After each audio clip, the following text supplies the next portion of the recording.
بعد گرمای شدیدی که تمام ماه ایول دوام کرد، یک سوال مطرح در زبان اکثر ساکنان تاجیکستان این است که آیا هوای ماه آگوست سلقینتر خواهد شد؟ معاون سردار مرکز آب و هواشناسی اگنتی آب و هواشناسی کمیته حفظ محیط زیست نزد حکومت جمهوری تاجیکستان سفرخان شراف‌الدینوف به خبر گفت هوای ماه آگوست در تاجیکستان در حقیقت نسبت به ایول سلقینتر می شود، ولی در عموم حرارت میانه ماهانه هوای اتمسفری از معیار اقلیمی از 1 تا 2 درجه بلند پیشگویی شده در ناحیه‌های وادگی از 17 تا 31 درجه و در ناحیه‌های دامنکو 25 درجه گرم می شود. به گفته او هوای ماه آگوست امسال به سال 2016 مانند می شود. انتظار می رود در دهه دوم ماه هوا واقعا هم سلقینتر شده باریدن باران‌های کوتاه مدت و رعد و برق در نظر است.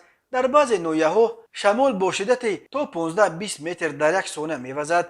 در شهر دوشنبه ناحیه‌های تابع جمهوری و ولایت ختلان حرارت میانه ماهانه هوای اتمسفری از معیار اقلیمی 2 درجه بلند پیشگویی شده در وادی‌ها تا 31 و در ناحیه‌های دامنکو تا 25 درجه گرم می شود. در نیمه اول ماه در ناحیه‌های وادگی شبانه 25 روزانه 42 درجه گرم و در ناحیه‌های دامنکو شبانه 20 درجه و روزانه تا 36 درجه گرم می شود. نیمه دوم ماه در وادی‌ها شبانه 19 و روزانه تا 38 درجه گرم، در ناحیه‌های دامنکو شبانه تا 15 درجه و روزانه تا 29 درجه گرم پیشگویی شده است. ماه آگوست در ولایت سوخت حرارت میانه ماهانه هوای اتمسفری از معیار اقلیمی 1 درجه بلند، در بعضی ناحیه‌های کوهی از معیار اقلیمی 1 درجه پست پیشگویی شده در وادی‌ها 27 درجه و در ناحیه‌های کوهی 17 درجه گرم می شود.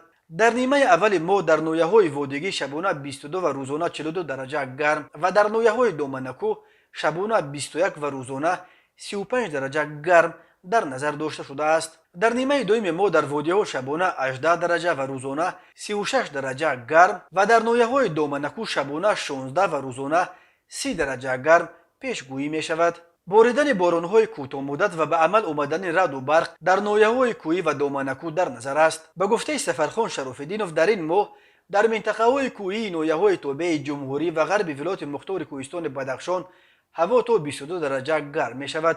در ناحیه درواز گرمی هوا 26 درجه را تشکیل می دهد. در نیمه اول ماه هوا شبانه 18 و روزانه 35 درجه گرم، در ناحیه درواز شبانه 22 و روزانه 39 درجه گرم می شود.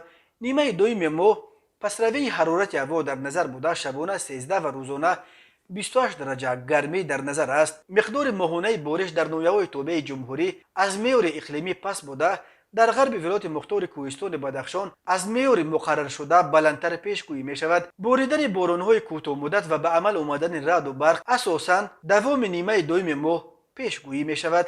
دوام نیمه اول ماه در شرق ولایت مختار کوهستان بدخشان هوا شبانه 9 و روزانه 22 درجه گرم پیشگویی می شود. در نیمه دوم ماه پسشوی حرارت هوا پیشگویی شده شبانه از 2 درجه خنک تا 3 درجه گرم و روزانه 17 درجه گرم در نظر است. در روزهای علایده شمال از 18 تا 23 متر در یک ثانیه می وزد.